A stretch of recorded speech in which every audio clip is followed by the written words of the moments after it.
na tompoko.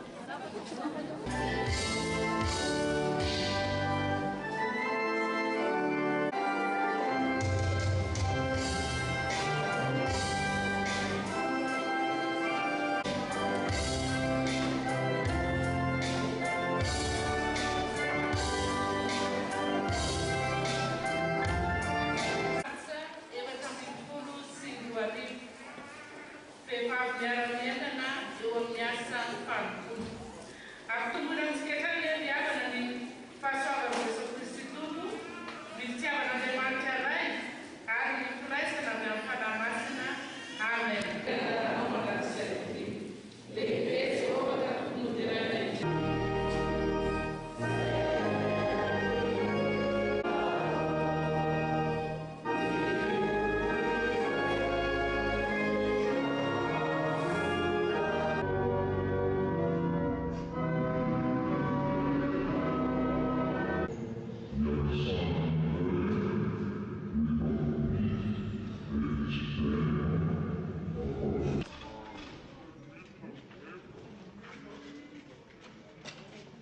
Amin'ity fahatelompolo volana martsa 2024 ity no anatanterahana ny vehivavy miara-mientana eto amin'ny fiangonana FJKM Marandrana Lovasoavaradrano izay mitondra aloha hevitra hoe vehivavy miara-mientana amin'ny fanompoana. Ka amin'izany indrindra ny tanjona dia mba ho vehivavy mahatoky an'Andriamanitra, vehivavy manompo an'Andriamanitra ary ao anatin'izany indrindra dia anaovana ny ezaka amin'ny 17 taonan'ny fiangonana ary ny ezaka rehetra izay atao amin'ity andro anio ity dia mirotsaka manontolo amin'ny fanitarana izany trano fisainana izany. Ary manarak'izay ny ezaka manaraka dia misy indray ihany koa ny lehilahy miara-mientana izay atao amin'ny 12 ny volana Jona ho avy izao.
misaotra an'Andriamanitra lehibe zay no ny fahazahoana mpitandrina vaovao dia Rakotondranay vo Lalaina Baovola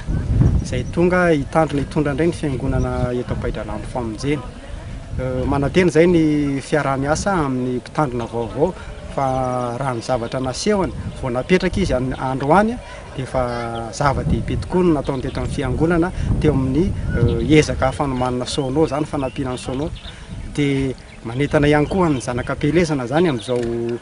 volana avril zao satria hiatrika amin'ny pakitsika misy budget mpiangonana enjehana amin'izany dia manentana antsika zanakam-pielezana ho tonga sady hijery izay mbola tsy nahita mitandrina vaovao ihany koa. Manantitra etona ihany koa ny fisaorana ny ireny fiangonana Mpahadralambo Famonjena ny zanakam-pielezana rehetra izay fiarabana ny mpitandrina tonga soa teto amin'ny fitandremana Mpahadralambo tamin'ity anio ity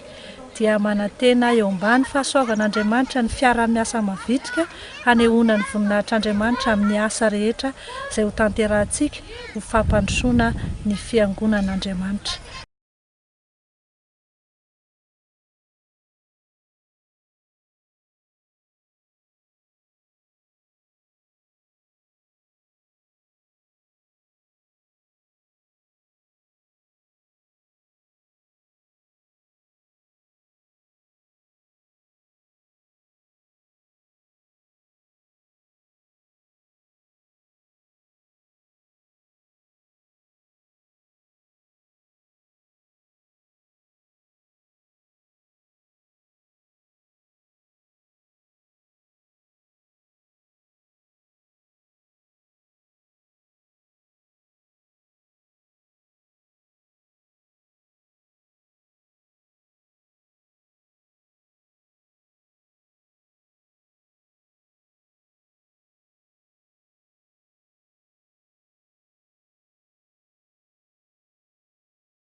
Efa fanaon'ny synodam-paritany Arivo Avaradrano isan-taona ny mampiofana ny biron'ny fiangonana isam-pitandremana Tsianavahana.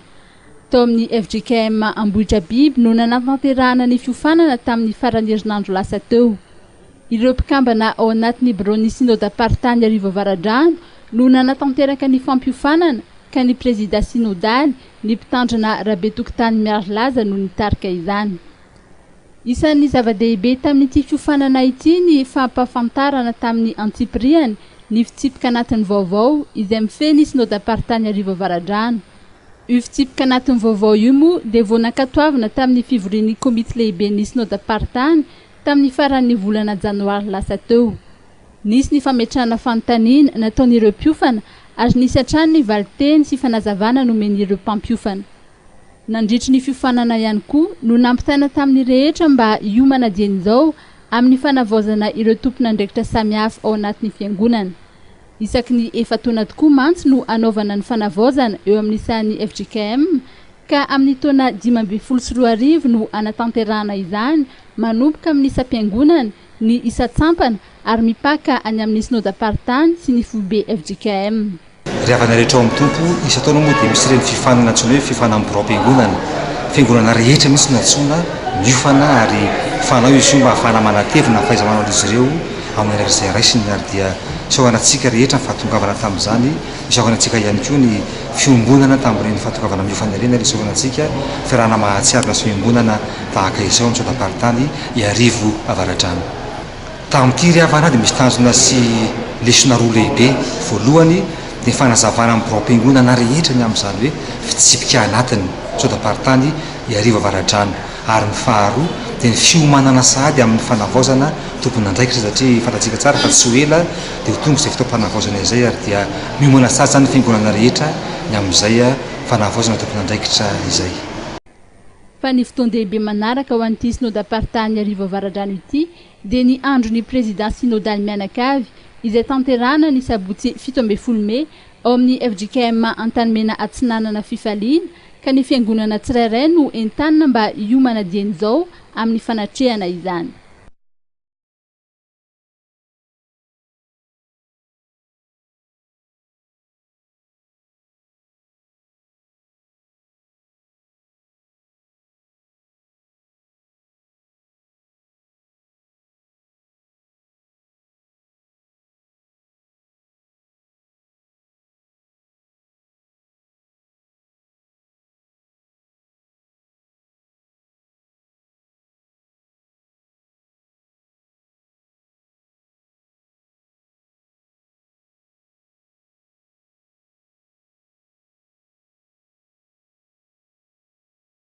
navorom-pitsidika maro ny andro voalohany nisokafan'ilay etsika la grande braterie de Madagascar izay hikarakarain'ny Madavision.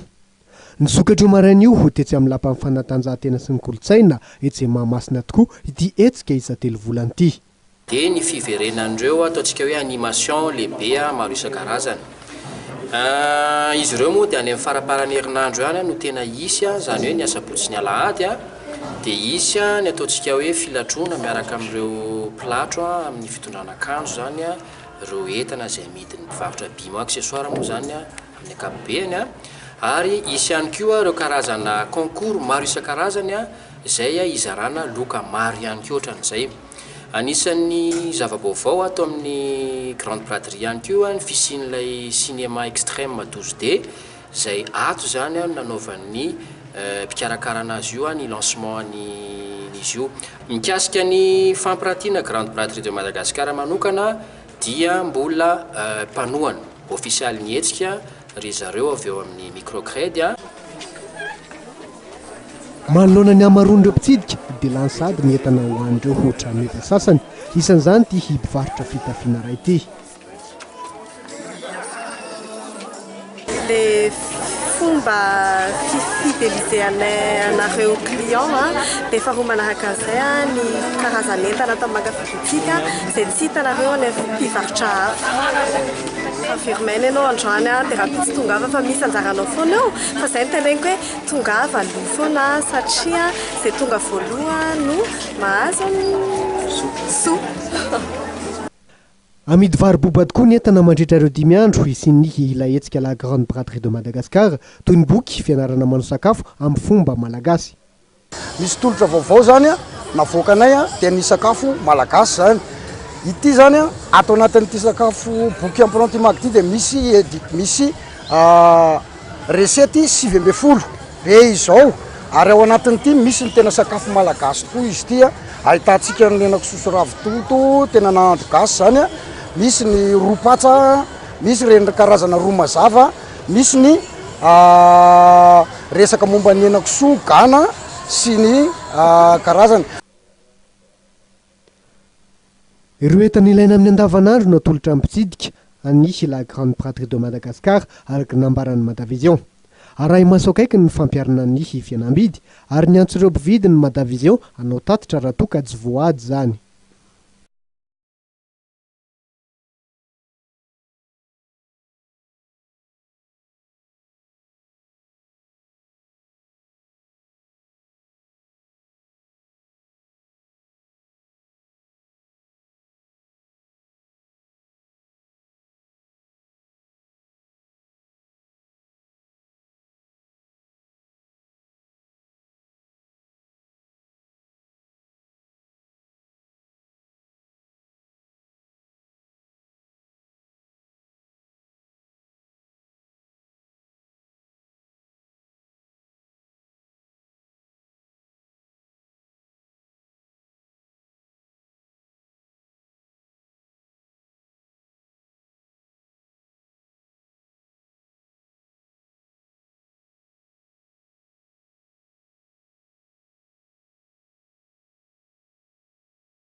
Falitafaraka aminao ndray toko lasitoko vavy amin'ity takarivany alarobia ity manasanao ihany keo anaraka ny fampalalam-baovao ito amin'ny fahitalavitra matv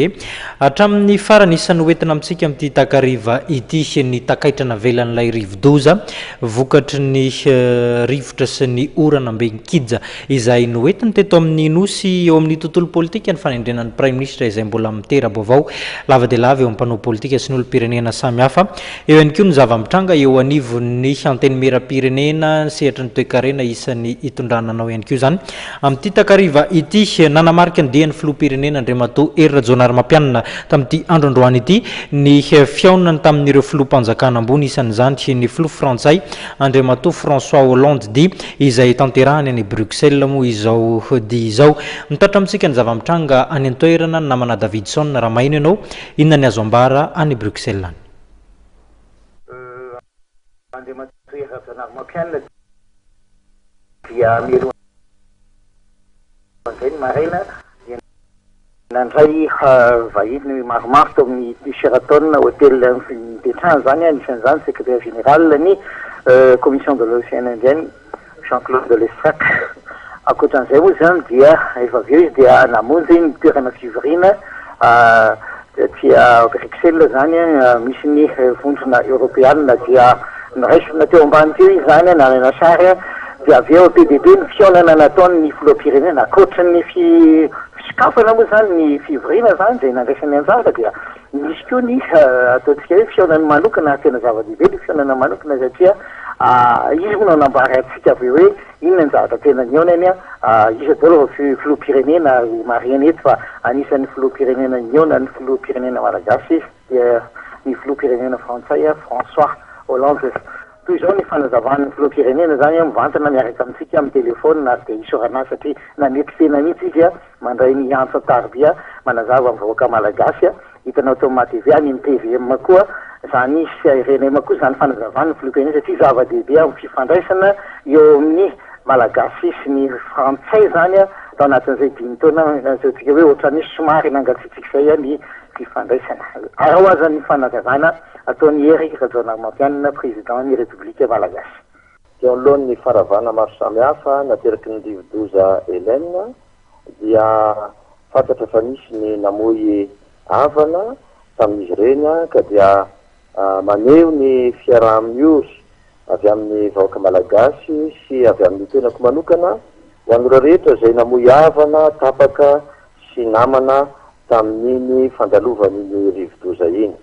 Ary dia maneho ihany koa ny fankahirezana ho an'ireo trabona maro izay nateraky ny rivodoza iny ihany koa zany. Manetoky ny izahay ny tenako fa dia anampy arak'izay azo atao ny gouvernementa ary efa naniraka n'Andriamatoa prime ministre moa zany sy ny gouvernementa isiraka manokana izay nalefaka ihany koa zany amin'ireo toerana izay miaraha ambony ireo. Zay moa aty dia mijery ny firenena amin'ireo lafin-javatra maro samihafa entina hampandrosoana azy ary zava-dehibe loatra ny anjara toerana raisitsika amin'izao fotoana izao amin'ny fiverenatsika amin'ny sehatra iraisam-pirenena izany. Mbola teo moa fa raha ny androany fotsiny no heverina dia misy ny fiaonana miarahana tamin'ny secrétaire général ny commission de l'Océan Indien zany ampinihana ny fiaraha-miasa sy izay ho avy iarahana amin'io commission de l'Océan Indien io. Amin'ity taona ity isika no andray ny fitariana na ny présidence an'io COI io ka amin'ny herinandro zany dia efa misy ady ny fivoriana atampony ireo ministre ny raramba iny izay ampiseho ny famindram-pahefana zany aloha ary dia anomana ny fiaonana tampony izay atao any Komora amin'ny volana Jolay.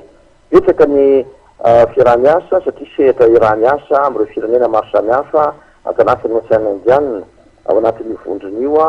ao ny resaka lafiny fiarovana ao ny lafiny atao hoe le transport zany na maritime io na amin'ny fiaramanidina io zany ao indrindrindra ny sehatry ny fambolena izay zava-dehibe loatra zany iarahana dia ny famatsim-bola maro samihafa ihany koa izay entina enti-manana an'ireo atrikasa maro samihafa ireo. fa ihany ko zany a ny fionana amin'ireo filoha maro samihafa filoam-pirenena maro samihafa fa anatin'izany filohan'ny Senegal de matematisal de anisan'ny terena moa tamin'izany a dia ny fizarana traikefa eo amin'ny fikarakarany zareo a reny conférence na fionan'ireo mpamaty vola ireo a nefa tsy izay ihany a fa ny fiarah-miasa maro samihafa no ny arahana an'izay tao fa ihany koa moa ireo fionana tamin'ireo filoam-pirenena hafa tao a ny filohan'ny Burkina Faso de Double Compaoré ary tao ihany koa zany fionana tamin'ny premier ministre ny Namibia izay arahana anjery ihany koa zany ny fiarah-miasa miaraka amin'io firenena io fa tamin'ity tolakandro ity zay dia noraisin'Andriamatoa filohan'ny Repoblika Frantsay François Hollande ary dia niarahana nandinika ny fiarah-miasa amin'ny Frantsa sy Madagasikara ka dia tao anatin'izany no niarahana nandinika ny fiarah-miasa eo Madagasikara sy Frantsa tena tampirala ina mihitsy no nisehony zany fionana izany ary niarahana anjery zany ny hoavy eo amin'izay namafisana fiarah-miasa eo amin'ny lafiny fanifanana arakasa eo amin'ny lafiny fantipalemana ihany koa ary indrindrindrindra zany eo amin'ny lafiny fampandrosoana ara-ekonomika ka anasana ireo mpandrarà frantsay mpampiasa vola frantsay ho avy any Madagasikara everina fa zany rehetrarehetra zany dia noho izay fifandraisana efa matitra misy hatramin'izay teo amin'ny Frantsa sy Madagasikara ka tokony mbola ho mafisina ihany koa zany ny filoha frantsay moa dia nanamafy ny fanasananay amin'ny fomba ofisialy mitsidika ny any Frantsa ka dia homanitsika atsoaty izany zavatra izany.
Zay ny amin'iny fa araka ny fanambara teo olona telo ny maty valony tsy hita popoka ary betsaka ireo fototra-vitrasa simba rava noho ny fandalovan'ilay rivodio izay ilaina teto Madagasikara io moa no tatitra azo avy eo anivon'ny BNGRC tokony ho tamin'ny 4 ora hariva teo. Olona telo ny maty, valo tsy hita popoka, 7,350 ny traboiny ary 4,900 ny tsy manan-kelofana, 9,20 ny trano simba, 80 ireo trano divitry ny rano. Simba ihany koa ny CSB2 iray, tsy misy tafony intsony ny EPP roa ary EPP roa hafa nahitana fahasimbana ary ny iray simba tanteraka. Trano-mpanjakana 4 lasa ny tafony, tanimbary 5,905 hektara sy tanimboly 4,100 hektara nitondraky ny rano. Andrin-jiro enina ny potika, vedety iray tsy hita popoka ary lakana 20 ny lasan'ny rano. Io ny tatitra farany navoaka amin'ny BNGRC androany hariva tamin'ny 4 noho ny fandalovan'ilay rivodoza ilaina teto Madagasikara. Raha momba izay rivodoza ilaina izay kosa indray, raha araka ny tatitra avy amin'ny mpamantatra ny toetrandro, dia mihena trano ny herin'ity rivodoza ity, no sady manalavitra morontsiraka Madagasikara izy. Tafio-drivotra etiny dia mahatratra 5,50 kilometatra isan'ora any amin'ny faritra manakaiky ny Fohibeny. Tamin'ny sivora maraina dia tany amin'ny 5,900 kilometatra avaratra andrefa Morondava ny nisy ny Fohibeny. Arak'izany dia foana avokoa ny filazana rehetra voarain'ny distrika voakasika izany saingy mimpanjono an-dranomasina eo anelanelan'ny Cap Saint-André sy ny Morondava dia angaviana mbola hitandrina trano fa aherin'ny ranomasina.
Zay ny kino mitondrantsika makany amin'ny tontolon'ny politika anisan'ny fanontaniana mipetraka amin'ny mpanara-baovao amin'izao fotoana izao ny antony mampikatso ny fanendrena ny prime ministre ao ny milaza ireo mpanao politika fa ny fanarahana ny andininy fa 420 lalam-pandrena no mahatonga izany. Andriamatoa Henri Lecacheur kosa nefa dia nanamafy fa antony hafa mihitsy no mahatonga izao tafitarozahana izao. Misy ny tsindry samihafa avy eto an-toerana sy avy any ivelany izay manery ny filoham-pirenena ary tsy mahatapa-kevitra azy amin'izay olona petraka amin'ny toeran'ny prime ministre araka ny fijerin'ny filohan'ny antoko PFM Andriamatoa Henri Lecacheur. Tsy resaka pression politique ihany fa atao misy zavatra tsy mazava ihany nambadika io satria azadiny fa be dia be zao ny olona ao anatin'izao fitondrana zao ataoko hoe hevitra anahy manokana zany tafita anatin'ny zavatra be dia be tsy dia mazava loatra koa kanefa misy koa ny sasany amin'ireo olona reo anisan'ny olona nanohana ny président tamin'ireny propagande sy hevitra anahy manokana zavy mety diso ao ka tsy vita ny resaka pression politique ihany fa resaka ady varotra fahitako azy noho ny fanomanana ny président tsy président rery ihany dia tomba aza maiko koa satria be dia be ny zavatra fanta foana na tamin'ireny fanomanana ny izy moa ny candidat Robinson Jean-Louis reny nge be dia be nge ny olona ao anatin'ity fitondrana sotrotro zareo ao anatin'ny inona mozy ty ao anatin'ny assemblée amin'izao fotoan'izao mazava koa moa zany ny ataoko hoe ny sosikevitra izay navoaka ny international ny communauté internationale ny américaine sy ny français sy ny hoe oka mba olona vaovao afaka manatanteraka ny programme filoham-pirenena no tokony atao ao. Araka ny fijerin'ity mpanao politika ity dia tokony omena fahalalana amin'ny filoham-pirenena amin'ny fanendrena ny olona izay heveriny fa afaka hiara-miasa aminy ary omeny ny toeran'ny prime ministre. Mikasika andian'ny filoham-pirenena any Bruxelles indray amin'ny mahafilohan'ny Vaomera misahana amin'ny fanadihadiana ny raharaha Andrameny teo anivon'ny CST Andriamatoa Henri Lecacheur dia manantena ny ahavitany filoham-pirenena fifanarahana momba fiarovana ny tontolo iainana ny tenany. Anisan'ny vain-dohan-draharaha izay tokony ezahany any filoham-pirenena raha fa tonga any ivelany indrindraindrindra mikasika an'ireny fond mba azahoantsika hoe mikasika ny fitadiavam-bola mikasika ny reny environnement ohatra zay voateny matetitetika moa mazava ho azy mikasika momba ny bois de rose satria haiko tsara ny momba ny bois de rose io azadiny fa tokony miezaka tokoa ary hitako fa efa miezaka ihany filoham-pirenena am'izao fotoan'izao mba handravany zao inona moa ty fitrandrahany sy mpandefasana ny andramena anivelany azadiny fa avy any amin'ny fokotany ny commune ny mpitondra fanjakana rehetra indrindrandrindra ny justisy ary aty amin'ny faratampony dia mafantatra am'izao fotoana iza daholo moa reo olona mpitrandaka sy mandefan'ireo andramena reo.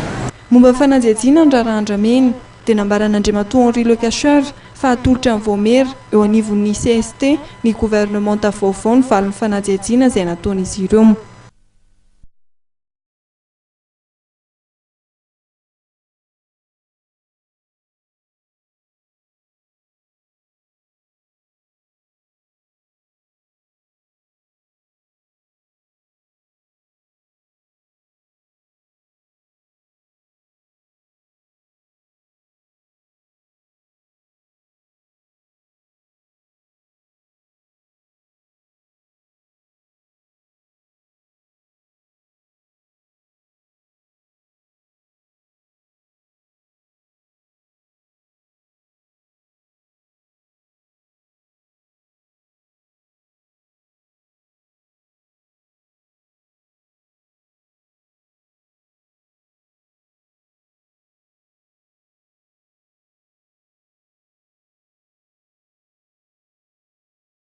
Iverenantsika izay fametrahana ny prime ministre izay ao aoriana fa nitondra ny fomba fijeriny kosa ny solombavam-bahoaka sy teny Henri Randriana Soloniaiko manoloana ny fanambarana izay nentin'ny filoham-pirenena fa tsy nahafen'ny fepetra ny PMP amin'ny fanolorana ny prime ministre nambarany moa efa misy mifanarahana samihafa amin'ny fanatanterahana izany. Niaiky ny solombavam-bahoaka sy teny Henri Randriana Soloniaiko fa tsy nahafen'ny fepetra voalazany anjiny fa 450 amin'ny lalam-panorenana fomba nentin'izy ireo nanolotra ny anaran'ny prime ministre. Raha ny lalam-panorenana no jerena dia milaza ny lalam-panorenana fa parti ou groupe de parti. Raha ny fanolorana ny prime ministre natao PMP sy mapara iny dia tsy tamin'ny anaran'ny groupe de parti le izy satria raha jerena ny isany député ao anatin'ny parti na groupe de parti 50% plus 1 no tokony hipetraka ka marina le nitenen'ny filoha iny hoe tsy nahafen'ny fepetra ary tsy nanaraka ny lalam-panorenana ny fanolorana ny PN ary mitaky firesahana isaky ao anatin'ny antoko politika rehetra eto Madagasikara mba hananatsika an'izay majorité izay koa. Raha ny fanazavana dia efa miroso amin'ny fandresen-dahatra amin'ny antoko samihafa manana solombavam-bahoaka ao anatin'ny antenimieram-pirenena amin'ny vondrona PMP. Raha tsy te ho zahay député na solombavam-bahoaka ho tonga karazana hoe blocage ny fandrosoana eto Madagasikara manana didy izahay député hamita n'io zavatra io mialohan'ny fahatongavan'ny filoha satria tsisy fanampiana hiditra mihitsy ny eto Madagasikara na dia mandeha à gauche à droite ary isika raha tsy mitsanga ny gouvernement ka za dia manao antsoavo ho an'ny parti rehetra mba hisy izay maromaro tsiraisana izay hanolorana na anarana vitsivitsy na anarana tokana omenan'ny filoha mba ahafahan'ny filoha manendra ny prime ministre. Mananivona ihany koa Andriamatoa sy teny Randriana Soloniaiko momba ny fitantanana ny antenimieram-pirenena. Raha ny didy izay navoaka ny HCC iny dia milaza fa tsy ara-dalàna ny fananganana an'io bureau permanent iny. Dikan'izay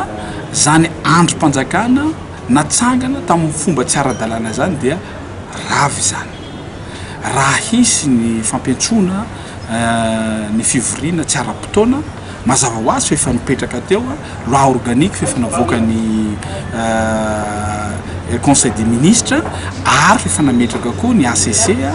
dia aorian'izay zavatra izay rehefa vita ny fitsipika mifehy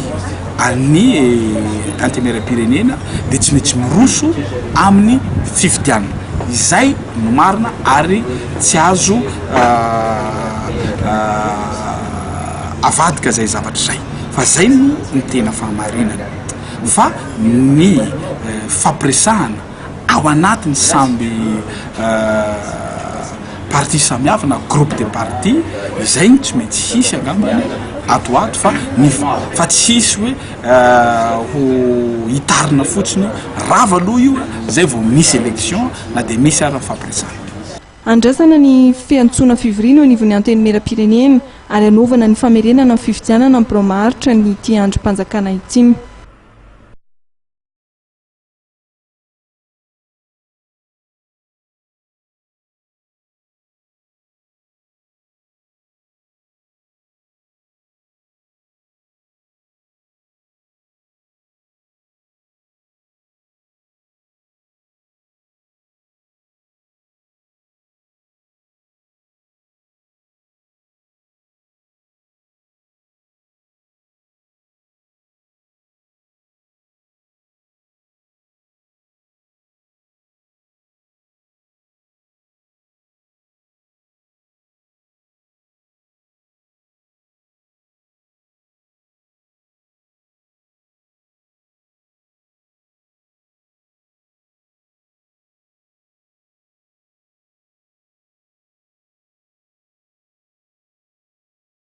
manana ny fijeriny amin'izay fanendrenana prime ministre izay koa ny vondro politika mahapara raha nambara andramatoa questeur faharoa eo anivon'ny anteny meram-pirenena moa dia ny fanarahana lalam-panorenana ihany ny tokony masona. Tsika zany dia manana an'ilay hoe constitution na hoe lalam-panorenana izay nedivana amin'ny resaka hoe iverenantsika ao anatin'izay état de droit zay ka iny fotsiny lalam-panorenana iny fotsiny no arahantsika izay samy manana ny fandikany azy moa zany ilay article 54 ny fandrohitana eto fa raha ny voalaza ny article 54 raha ny zava-misy maneran-tany raha hijery fotsiny tsika hoe manerana ny firenena lehibe izay mampianatra nyity régime semi parlementaire ity dia rehefa lany ny filohan'ny république dia ny député izay ao anatina parti maro anisa mba isin'ny fandanjana amin'izay semi parlementaire zay ireo no manome an'izay anarana prime ministre izay ka efa hita zany fa ny mapara no betsaka indrindra ao anatin'izay assemblée nationale zay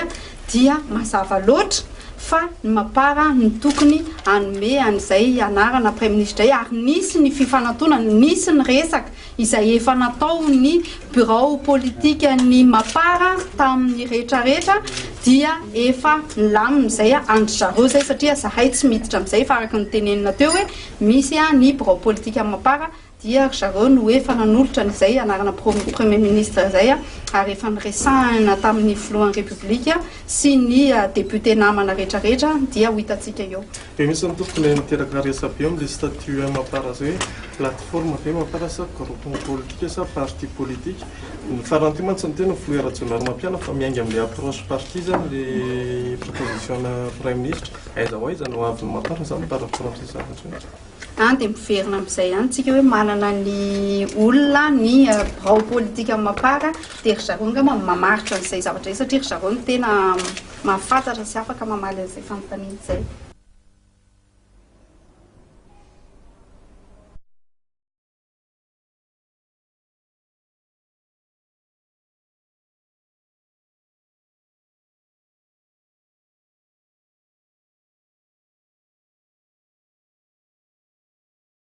Ny ona tamin'ireo sénateur frantsay Androany Tolakandro ny mpikambana eo anivon'ny bromaharitra ny anteny meram-pirenena fotoana izay namariparitany frantsay ny mety ho fiarah-miasany amin'ny Madagasikara eo amin'ny lafiny fampandrosoana fanazavana. Sénateur efatra avy any Frantsa no nitsidika ny anteny meram-pirenena Androany Tolakandro teny amin'ny lapan'ny zaza. Nisy arak'izany ny fampiresana mahakasika ny mety ho fiarah-miasa amin'ny Madagasikara sy Frantsa indrindra eo amin'ny resaka fampandrosoana ny Madagasikara. Raha nambaran'ireo mpikambana ao amin'ny bromaharitra ny anteny meram-pirenena dia voaresaka tao anatin'izany momba ny fiadiana amin'ny kolikoly. Ny zavatra nisy teo zany dia échange hoe fifanakalozana entre ny parlement frantsay zay hitantsika reo moa zany fa sénateur zareo zany hoe chambre haute any France sy ny parlement malagasy ny chambre haute aty amintsika moa zany hatreto aloha mbola tsisy fa ny chambre basse no misy dia ny député dia ny échange teo moa zany dia hoe zareo manana groupe d'amitié dia zay groupe d'amitié zay zany hoe hifanampiana zay zany zavatra nentin' zareo teo hoe ahafana mifanampy ampandroso ny firenentsika hotota. Ity izy resaka justice koa zany satria be dia be loatra izy le corruption eto aminareo zay mametraka fa tsy misy fandrosoana raha vao misy lay kolokolo zany dia isan'ny fampiresahana teo aby zay dia amin'ny resaka échange zay moa zany tsy maintsy ho atao satria izy ireo ny parlement ny chambre haute moa zany isika eto amin'ny chambre basse mbola tsy manana le chambre haute sika zany zao dia misy matoko zay fa mifanomboka misokatra amin'ny fiara-miasa ary ny zavatra tena mahafaly zany dia le bureau permanent lany amin'ny fomba démocratique teto dia najainy satria araka ny voalazany dia sy azony exécutif idirana mihitsy ny acte parlementaire profiny zany raha nisy consulat d'ambassade de France teo dia tsy miteny izy voninahitra ao atsika malagasy iray manontolo no natongavan'ireo parlement français ireo satria mametraka ny fiarahana zany hoe efa reconnu le gouvernement malgasy reconnu l'assemblée nationale ka dia ifototra ny fampandrosoana amin'izay zany tsika zany zao araka ny teny Nicolas hoe la route avance. Raha izay ny eo amin'ny sehatry ny parlementa malagasy frantsay dia mbola sehatra hafa koa ny eo amin'ny gouvernementa firenena rotonta.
niteraka resabe tamin'ny tondasy ny rarahaBNI raha teo amin'ny setra ny toekarena no sy teny raha ny fanamarena izay netiny tale général nitahirim-bola mpanjakana dia efa nafen'ny fepetra nazahoana ny varotra ny orinasa BNI.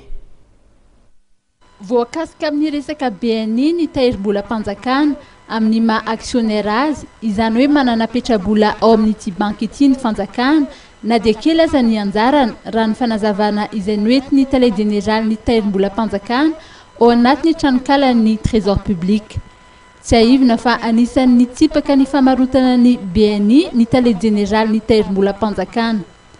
Nandritry ny 5 taona araky ny nambarany ho fanatsarana ny fitantanana dia nananadidy ny tahirim-bola mpanjakana aneo ny hevitra hoentina anatsarana ny zava-misy tao aorian'ny fanadiadiana samihafa izay nataony mba hiarovana ny sehatry ny fampiasam-bola eto Madagasikara. Mila jerena ny fiarovana ny mpanjifan'ny banky ary jerena ihany koa ny tombotsoan'ny sehatry ny fampiasam-bola izay iorenan'ny toe-karem-pirenena. Efa nisy ny fankatoavan'ny commission de supervision bancaire et financière na ny CSBF fa fepetra 3 no nitakiny dia ny fitazomana ireo mpiasa vahiny ny crédit agricole, ny fitazomana ny fifanarahana momba ny famoahana arabola ary ny antoka avy amin'ny crédit agricole. Tsy tokony ametraham-panontaniana intsony ny famarotana anaty ny BNI satria ankehitriny dia efa feno ireo fepetra ireo raha ny fanamariana izay noentiny tale général ny tahirim-bola mpanjakana hatrany ao anatin'ny tranonkalan'ny fobe-pitondrana ny tahirim-bola mpanjakana.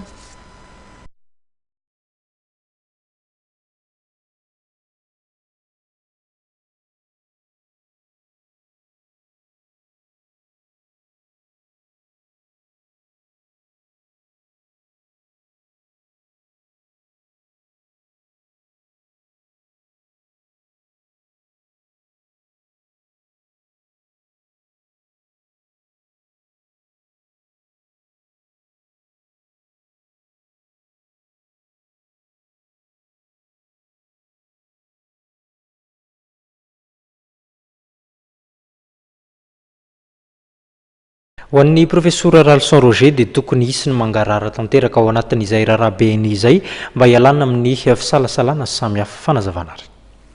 eo amin'ny lafiny fanatanterahana le izy angamba ndraiky procédure tsy dia hita zay olana klasika reny ary tokony andeha ho azy zany tsy dia mipetraka ny aia kanefa raha izany ary a zay aia zay dia lasa misy noho ny tsy dia fatokisan'ny tokony antoka rehetra zany a ny mpandray an'ilay izy na hoe preneur zany manana iary zareo a hoe tena atokisana tokoa ve izy ireo a ary inona ny antoka ahafana milaza fa tsy isy zany a ny hofahoazana orinao ao moa zany leo le manana antoka reo le hoe petit porteur zany a mila fa mipiasa zay a mametraka zay zay angamba iveriko fa zavatra tokony atao a dia hoe esorony zay zay a dia manao any mangarara tanteraka zany a asio hoe reo le nantoka nandray azy ireo a movy a tena mendrika tokoa rehefa miaraka fa zay azy zay dia veriko fa singa rehetrrehetra dia tsika azoina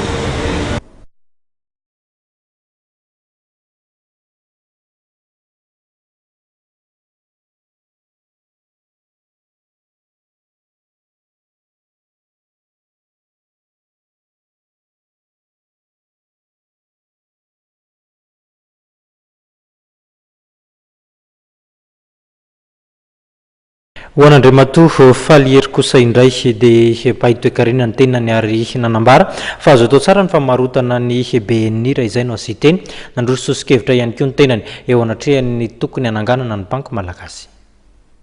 nitondra fanazavana mikasika ny resaka BNI ny mpahitoekarena Faly Ramakavelo BNI io zany banky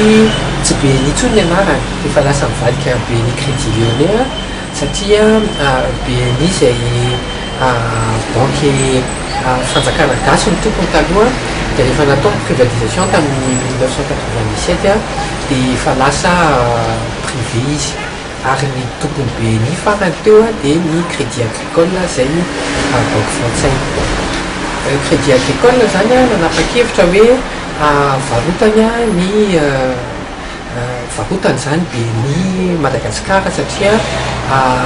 mila vola zareo ahafahany manao ny activité any amin'ny firenena hafa na mampitombo ny activité an'zareo any France dia nyvarotany zany teto Madagascar dia rehefa nyvarotany dia misy dossier maromaro tonga tany am-pilatanany zareo dia zareo Crédit Agricole zany no safidy mivarotra ny BNI amin'ny groupe Ciel amin'izao fotoana izao zany dia ny groupe Ciel miaraka amin'ny Banque One raha ny fahafantarako azy no nahazo ny BNI voalohany indrindra aloha ny tompon'le banky dia manana fahefana feno hivarotra an'le banky amin'izay tony mivarotany anazy ny faharoa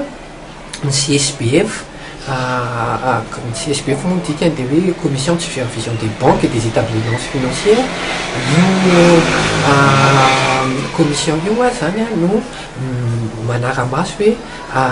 régulier ve l'opération sa tsy régulier l'opération ny CSBF zany rehefa nijery ny dossier rehetrarehetra dia nahita hoe normal tsara le opération nataony ary manara-dalàna tsara raha ny hevitra ity farany dia afaka manangana banky ny malagasy anisan'ny sosikevitra narosony ny fananganan'ireo teratany malagasy manambola banky hevitra hafa ihany koa ny fanovana ny statuan'ny postra ho lasa banky raha toa ka tsy ampy ny vola ao amin'ny postra ho an'ny resaka fonds propre sy dépôt dia vahaolana iray ny fanambarana ny postra amin'ny caisse d'épargne ho lasa banky mba hanampiana ny lafiny ara-toekarena eto Madagasikara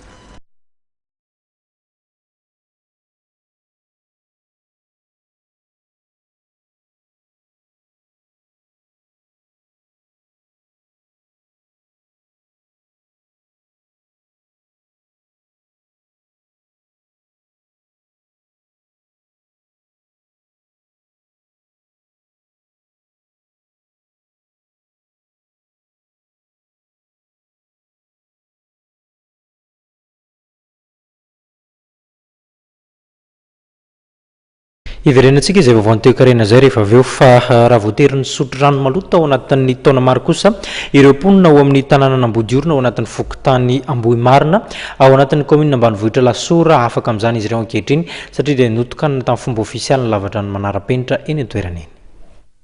Indrona namboarana toeram-patsakana ny mponina teto amin'ny tanàna kely ny Ambodiorina ao anatin'ny fokotany Ambohimarina commune ambanivohitra Lasora saingy tsy nahomby hatrany izany ka voatery niverina nampiasa mivantana ny rano nikopa ny mponina. Tranga izay nitarika amin'ny fisian'ny aretin-kibo sy ny aretina samihafa azo avy amin'ny loto. Nisy namoronana ihany teto indrona namorona mihitsy zany zay teo amin'ny fokotany nametraka fatsakana teto nefa tsy voaro ilay izy dia nandritan'izay pepitaona zay zany ditanao io rano maloto an'io dia hany mihitsy ilay vahoaka maka tena handeany mihitsy nefa io dia tena rano tsy azo antoka fa voatery ohatrany hoe ampangotrahana fotsiny zany izy zay vao azotrona fa tsy azotrona ohatran'ity hoe tonga dia sotrona kitsy rano. Mivany olana ho an'ireo 700 olona miparitaka amin'ny tokantrano 30 eto amin'ity tanàna kely ity ankehitriny atao aorian'ny fametrahana ny lavatra ny manara-penitra izay ahafahana manovy rano fisotro madio. Mitetina 5 tapitrisa ariary ny fandaninana atao tamin'ity lavatra ity. Ny fiarah-miasan'ny Rotary Club Antananarivo Mahamasina sy ny orinasa Ultramay ary ny Fonds Suarez Environnement Initiative no nafahana nanao ny asa. Moderna tokoa eo amin'ny lafiny ara-teknika sy araky ny paoziny hitantsika izao zany tsy lava miresaka momba an'izay fa dia hoe amin'ny mahafilohan'ny commissionna zany ny asa dia mirahasoa ho an'ny orinasa Ultramay sy ny fokotany eto Ambodiorina. Ny afatra dia hoe zao zavatra natao zao tsy ho avelavela ho simba fa kosany ho tandrofana mba haritra amin'ny fotoana izay ilana azy. Afa 70 amin'ity fotodrafitrasa nitokanana androany ity ny lavatra namboarin'ny Rotary Club Antananarivo Mahamasina manerana n'Antananarivo raha ny fanamariana Andriamatoa Landry Andrianalsoa filoham-perinasa ny Rotary Club Antananarivo Mahamasina izy izay nanamafy teto fa tsy voafetra ny asa sosialy tanterahany ny fikambanana. Izao zany ny asa anisan'ny asa ataon'ny Rotary Club Antananarivo Mahamasina izay manampy ireo olona tena mila ohatran'izao hoe mila puits zao dia ny amin'ny club moa zany anisan'ny zavatra ataonay zany efa nanomboka tamin'ny taona 2024 no manome puits amin'izay toerana tena mila an'izany ka efa maherin'ny 70 zany zao ny puits efa nozarainay. Tsy zay ihany fotsiny nefa anao taonakio fa manao kosa zay manampy ny olona amin'ny fambolena voaroy azo mba ahafahany manatsara ny fiainany mba ahafahany mampivelatra ny fiainany mba manova ny fiainan'izy ireo any amin'ny faritry Mertsetosika iny. Manao koa zahay manampy an'itony ankizy tsy tavita fianarana dia alainy ireo ankizy ireo ka misy kilasy anankivalo izay meripatrany eraky Antananarivo ampianay amin'izany ka ireo ankizy ireo koa rehefa ampianarina mandritra ny 10 volana dia afaka manao fanadinana CEPE. Atao anatin'ny herintaona nitantanana ity filoham-perinasa ny fikambanana ity dia manodidina ny 20 ireo tetikasa fanasoavana ny mpiarabelona no tanterahana. Ankoatra ny fanampiana avy amin'ny malala-tanana sy ireo sehatra tsy miankina dia manatanteraka etika fitadiavam-bola lehibe indray mandeha isan-taona ny fikambanana entina manatanteraka tetikasa entina manasoa ny mpiarabelona. Fampisehoana opéra moa ny fantatra fa ho tanterahana amin'ity taona ity entina anaovana izay fitadiavam-bola izay. Ankoatra ny pazy tombotsoa ny mpikambana eo anivon'ny Rotary Club Antananarivo Mahamasina dia délégation mafonja notarian'ny flotale général ny orinasa Ultramay Andriamatoa Frédéric Vibo no tonga nanotrina ny lanonam-pitokanana ny fotodrafitrasa androany.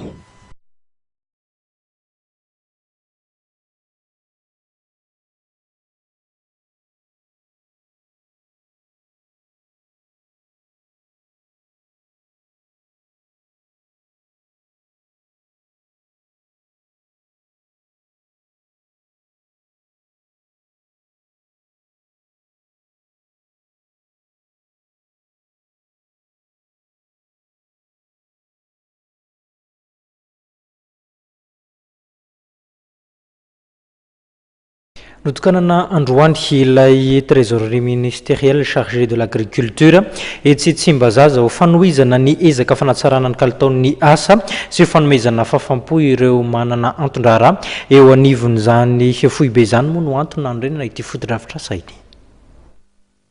roa alina eo ny mpiasa mpanjakana tsy ifanjevo eny Antaninarenina itsony noho ny fisokafany trésorerie ministériel chargé de l'agriculture izay notokanana ny maraina teo teny Tsimbazaza.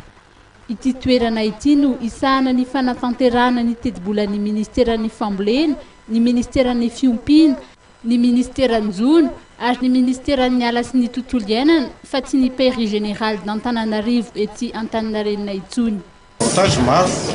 voalohany aloha zany mana maivana sy mampisy fanafainganana an'ilay fanatarana ny asa satria raha hitanareo raha tany amin'ny pairie générale teny Antaninarenina ny ministerana kiva taloha no manatanteraka ny fanjaniana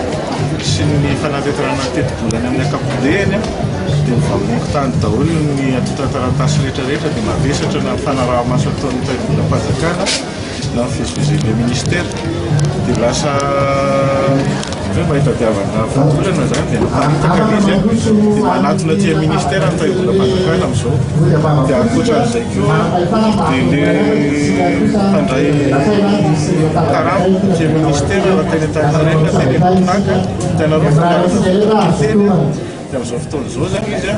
maivana satria tsisy afa-tsy ny mpiasan'ny ministère anankefatra eto ny maka karamany any fa tsisy olona hafa. Nanamafy ny tale général ny teri-bolam-panjakana tao anatin'ny lahateny izay nataony fa ny mikady ny vola miezaka mampifandanja ny vola miditra sy ny vola mivoaka no ny anaran'ny mpiasan'ny teri-bolam-panjakana sy hiaro ny volam-panjakana fa kosa tsy voaofana hiaro izany eo anatrehan'ny fanafiana amin'ny tampiadiana. Ka dia manentana amin'ny fiarah-miasa amin'ny mpitandro filaminana ny tenany no tsy aheviny ihany koa ireo fanambidimy ny teri-bolam-panjakana. Ny fiverenana amin'ny fitantanana madio,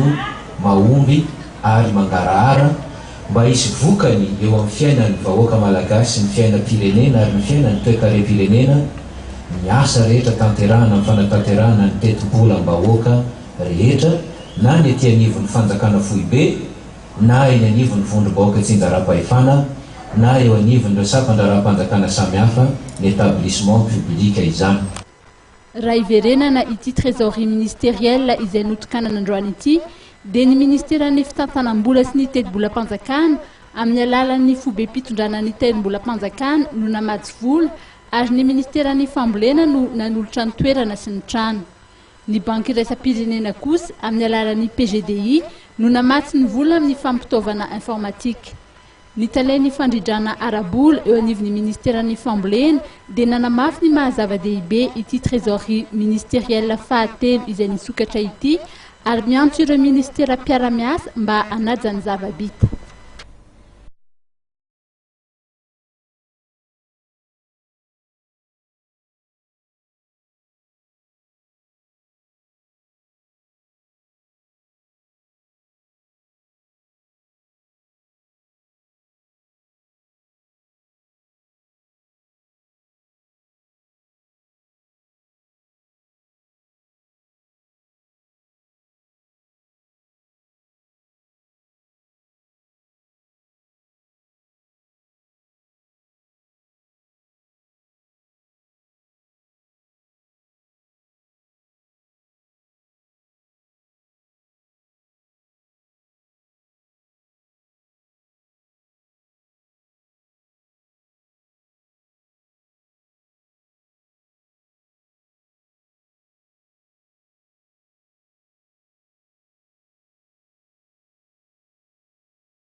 Andeha hiatrika ny fikiranam-pirenena mahakasika ny asa tanana izay ho tanterahana tsy amin'ny nosy Mayotte ny délégation avy eo anivon'ny tranobe ny asa tanana malagasy eto Antananarivo izay tariny filohan'ny mpitondra fanazavana ary ny tenany.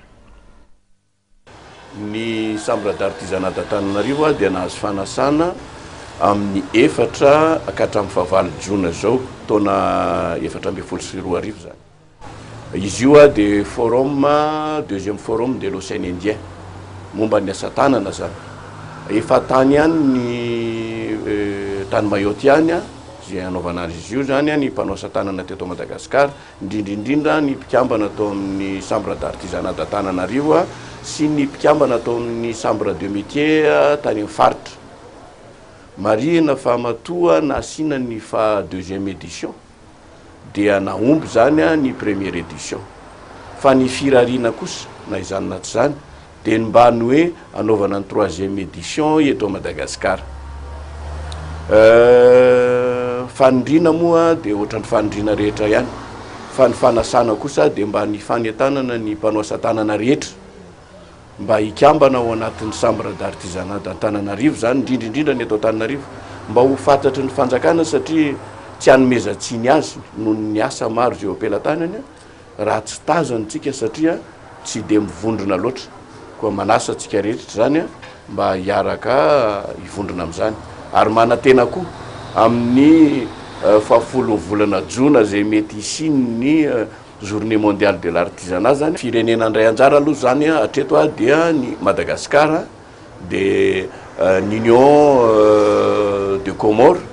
dia ny Mayotte. Ny firariana manko satria atao anatin'ny ranomasimbe indiana tsika de hatramin'ny Indonésia raha tamin'ny herintaona de nandray anjara tao anatin'ny forum io ary manantena mbola ho avy kory zareo.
nanomboka androany kosa ilay hetsika arabarotra karakarain'ny Madavision dia ny la grande presse de Madagasikara izany noho izany tsy andro voalohany efa tazana maro sady ireo mpiatsena teny atoerana teny vonona akany anjara eny ao anatin'ity hetsika arabarotra ity.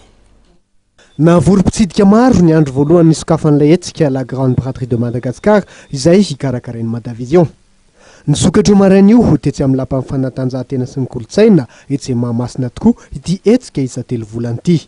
De ny fiverenandreo ataontsika hoe animation lehibe maro isan-karazany. Izy ireo moa dia any amin'ny faraparany herinandro ihany no tena isy zany hoe ny asabotsy ny alahady de isy ny ataontsika hoe filatrona miaraka amin'ireo pilatro amin'ny fitondrana akanjo zany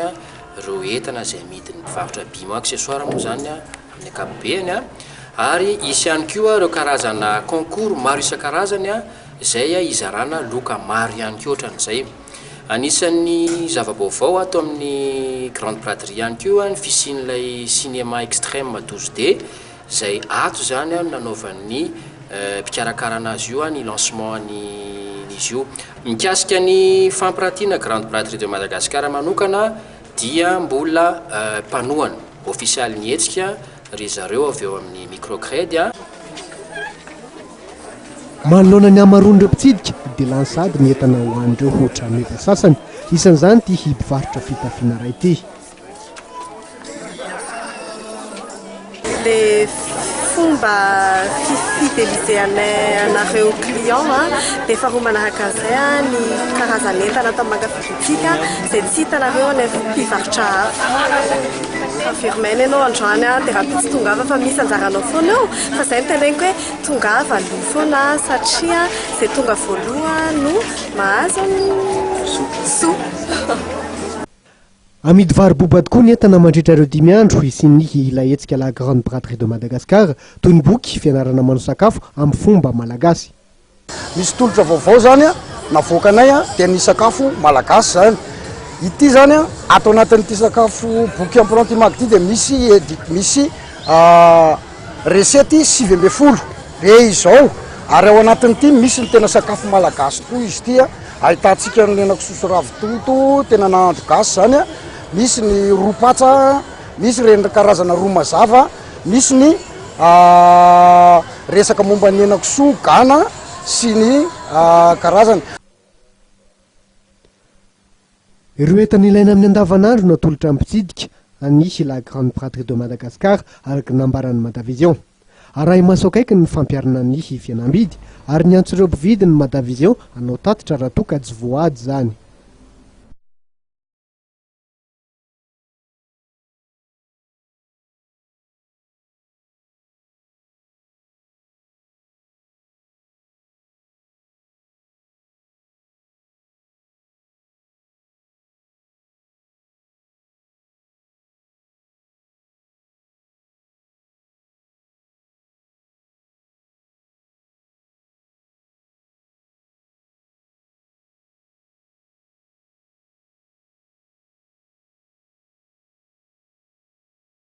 ikarakara segoavana ho an'ny vahoaka n'Antananarivo sy ny manodidina amin'ny alatsinainy Pasika ho avy zao ry zareo avy eo anivon'ny Media Consulting nakoatra ireo mpanakanto malaza avy eto an-toerana nanafatra mpanakanto avy any ivelany koa izy ireo anafana ny lanonana mpanakanto vahiny teratany congolais Dani Ongobo sy ny mpandihy no iaraka anafana ny sehatry ny collision Matsunzumbe ny alatsinainy Pasika 20 aprily ho avy zao miaraka amin'ireo mpanakanto malagasy kalaza amin'ny mozika tropicale ao anatin'ny fampisehoana goavambe mitondra ny lohateny Afro Zumba Kawich ny Media Consulting no mikarakara ny fampisehoana izay ampiasa ny mamaty anazy eo amin'izay sehatra ny fanomanana fampisehoana izay dia esika zany dia amin'ilay Vetompak en collision izy fampisehoana goavana be mihitsy satria nanafatra artiste avy any ivelany zay africaine izy ireo aloha Dani Ongobo ny anarany dia manana danseuse izy ireo nataony hoe cœur brisé dia izy ny tena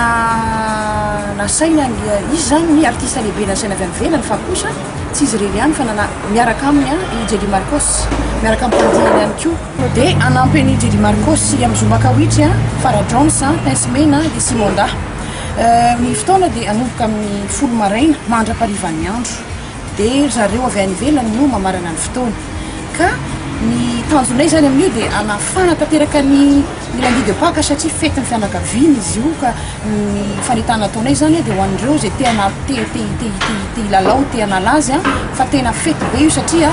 dia zany no tena betsaka fandizana sy korana be mihitsy miaraka amin'ireo artiste zay mitovitovy ihany izy ireo mitovitovy kanefany tsara foana koa ny miara-miasa amin'ny avy any ivelany no fa tsy sanatria hoe ny eto toerana tsy ampy fa ilaina ihany koa mba maka artiste avy any ivelany artiste vaovao indray mba hanafanantsika eto Antananarivo zany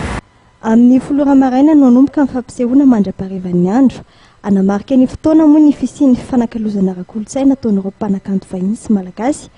vidim-pitirana tokana 3 ariary izay vidiny any toerana ny vidim-pitirana amin'ny fampisehoana lehibe io fantatra moa fa ny 20 aprily avy zao no tonga eto Madagasikara ilay artiste africaine sy ireo mpandihiny milohany akarany antsehatra ny 20 aprily avy zao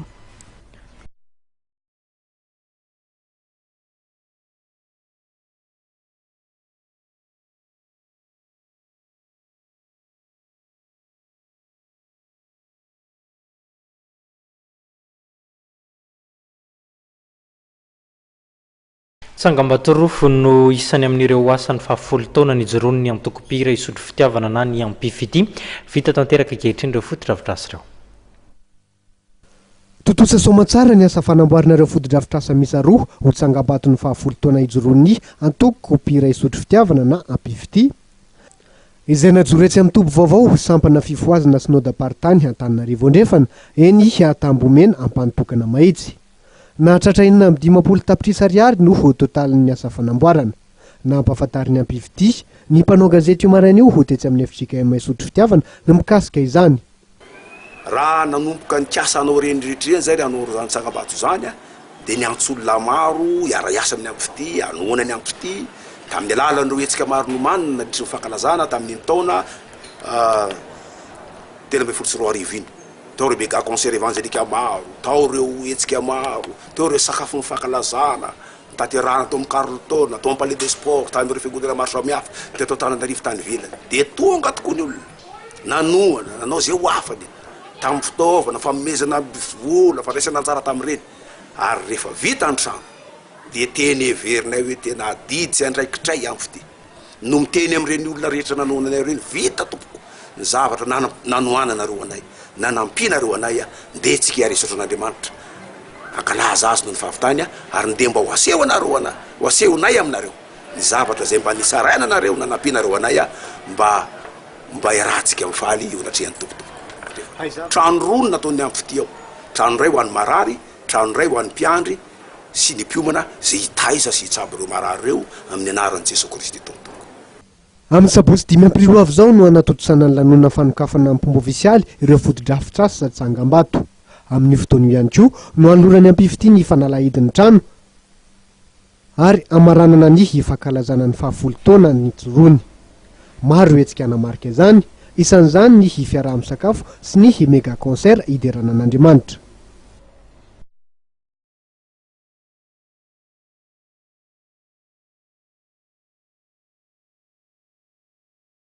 Vehivavy miara-mientana amin'ny fanompona io no loha hevitra andraisana tao anatin'ny hetsika no karakaraina teny amin'ny efitra Manandriana Lovasoa ny alahady lasa teo ny akon'izay.